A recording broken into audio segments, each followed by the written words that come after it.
करणी सेना से डरे रामजीलाल सुमन ने राष्ट्रपति से लगाई गुहार। अखिलेश और शिवपाल ने करणी सेना और सरकार को घेरा। पहलगांव हमले पर सपा नेता शिवपाल ने सरकार का बताया फेल्योर। आपने एक कहावत तो सुनी होगी, किसी को जूता मारो लेकिन कपड़े में लपेट कर मारो, जिससे अंदाजा नहीं लगेगा कि जूता है या कपड़ा, और फिर बाद में पलड़ा झाड़ दो। ये आजकल की राजनीति में साफ है। रामजीलाल सुमन के बयान पर अखिलेश कहते हैं उन्होंने कोई इतिहास का पन्ना पलट लिया होगा। सुमन कहते हैं मरते दम तक माफ़ी नहीं मांगूंगा। करणी सेना कहती है सुमन तुम्हें माफ़ी मांगनी होगी।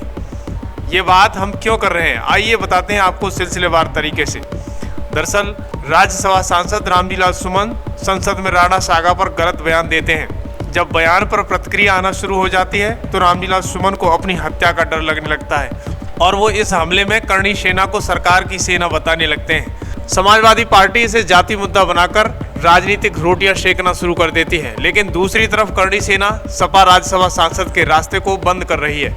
इसी बीच सपा नेता शिवपाल यादव आज सुमन से मिलने आगरा पहुंचे। उन्होंने सरकार पर निशाना साधते हुए कहा कि ये करणी सेना सरकार के इशारे पर काम कर रही है, सरकार इनके खिलाफ कोई कार्रवाई नहीं करती है। कल इनके खिलाफ पूरे उत्तर प्रदेश में ज्ञापन राष्ट्रपति के नाम दिया जाएगा। उन्होंने आगे मीडिया को संबोधित करते हुए कहा कि पहलगांव घटना पर सरकार की बड़ी चूक है, इतनी बड़ी घटना हो गई, सब इंटेलिजेंस फेल रहे। सुनिए शिवपाल यादव का ये बयान। के सारे पर ये सब कुछ हो रहा है और सरकार इनके खिलाफ कोई कार्रवाई नहीं कर रही। और समाजवादी पार्टी कल पूरे प्रदेश में ज्ञापन देके और धरना प्रदर्शन सब कर। पहलगांव की घटना को लेकर अखिलेश यादव ने ट्वीट के माध्यम से देश की आंतरिक सुरक्षा व्यवस्था पर सवाल उठाया है। देखिए चूक है, सरकार की चूक है। इतनी बड़ी घटना हो जाए, देखिए इंटेलिजेंस इनकी फेल हो रही है, सब तरीके से फेल हुए हैं ये लोग। और सुरक्षा का कहते थे कि पूरी सुरक्षा है, लेकिन बताइए आतंकवादी कैसे घुस आए। दरअसल समाजवादी पार्टी के वरिष्ठ नेता शिवपाल यादव आज आगरा रामजीलाल सुमन से मिलने पहुंचे।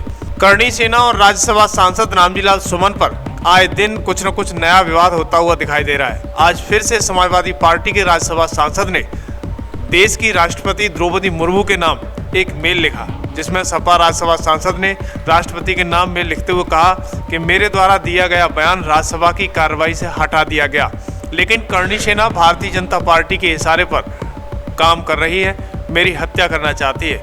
गोली मारनी जैसे धमकियां आपराधिक तत्वों द्वारा दी जाने लगी हैं और इन्हीं आपराधिक तत्वों द्वारा ऐलान करते हुए 26 मार्च 2025 को मेरे अनुपस्थिति में मेरे आवास पर प्राणघातक हमला किया गया। इन तत्वों को शासन और प्रशासन का खुला संरक्षण और समर्थन प्राप्त है। इसका अंदाजा इस बात से लगाया जा सकता है कि ये लोग मेरे आवास से लगभग 15 किलोमीटर दूर कुबेरपुर पर इकट्ठे हुए। इनके हाथों में अवैध हथियार और तलवारें थीं और 6 थाना क्षेत्र को पार करते हुए पुलिस के संरक्षण और समर्थन के साथ मेरे आवास पर बुलडोजर लेकर आए। इस दौरान उन्होंने प्राणघात हमला किया। मेरे घर पर हमले के दृश्य राष्ट्रीय और एवं अंतर्राष्ट्रीय मीडिया में दिखाए गए। वहीं उन्होंने लिखा कि इतनी बड़ी घटना के बावजूद भी पुलिस प्रशासन द्वारा एक भी अपराधी के विरुद्ध कोई भी कार्रवाई नहीं की गई। 26 तारीख की घटना के पश्चात इन्हीं आपराधिक तत्वों द्वारा जान से मारने की धमकी दी गई, गोली मारने की धमकी लगातार दी जा रही है, परंतु पुलिस प्रशासन द्वारा कोई कार्रवाई न करके इन तत्वों को पुनः 12 अप्रैल को घड़ी रामी में एकत्रित होने की अनुमति दी गई। मेरे आवास पर हमला करने वाले सभी आपराधिक तत्व 12 अप्रैल को पुनः एकत्रित हुए और मंच से अवैध हथियार और तलवार लहराते हुए मुझे जान से मारने की धमकी दी गई। इसको पूरे देश की मीडिया और सोशल मीडिया के माध्यम से देखा गया, परंतु प्रशासन द्वारा मात्र भी इनके विरुद्ध कोई कार्रवाई नहीं की गई, जिससे इनका हौसला बढ़ गया है। और इसी क्रम में जब मैं दिनांक 27 अप्रैल को बुलंदशहर में अत्याचार के शिकार हुए एक दलित पीड़ित परिवार से मिलने जा रहा था, तो पुनः इन्हीं तत्वों द्वारा अलीगढ़ और बुलंदशहर के मध्य गवाना टोल प्लाजा से कुछ पहले मेरे ऊपर टायरों, पत्थरों और ज्वलनशील तेल फेंककर मेरी हत्या की कोशिश की गई। ये दृश्य भी मीडिया के माध्यम से समस्त देशवासियों द्वारा देखा गया, परंतु मेरी हत्या के प्रयास की ये सभी घटनाएं उत्तर प्रदेश सरकार को दिखाई नहीं दे रही हैं।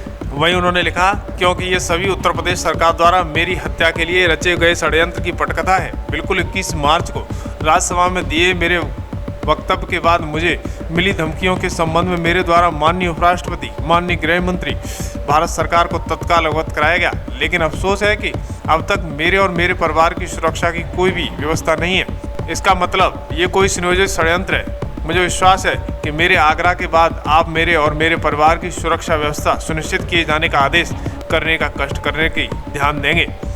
यानी समाजवादी पार्टी के राज्यसभा सांसद रामजीलाल सुमन द्वारा आज राष्ट्रपति के नाम मेल भेजा गया है और अपनी सुरक्षा की गुहार लगाई गई है और सरकार पर निशाना साधते हुए ये भी कहा गया है कि सरकार कहीं न कहीं मेरी हत्या कराना चाहती है। लेकिन दोस्तों, इस पर आपकी क्या प्रतिक्रिया है? रामजीलाल सुमन द्वारा दिया गया बयान आप कितना गलत कितना सही मानते हो? क्योंकि करणी सेना आए दिन इस पर प्रदर्शन कर रही है, जगह जगह सुमन को घेरने का काम कर रही है। लेकिन आप क्या कहते हो? हमें कमेंट बॉक्स में ज़रूर लिखें।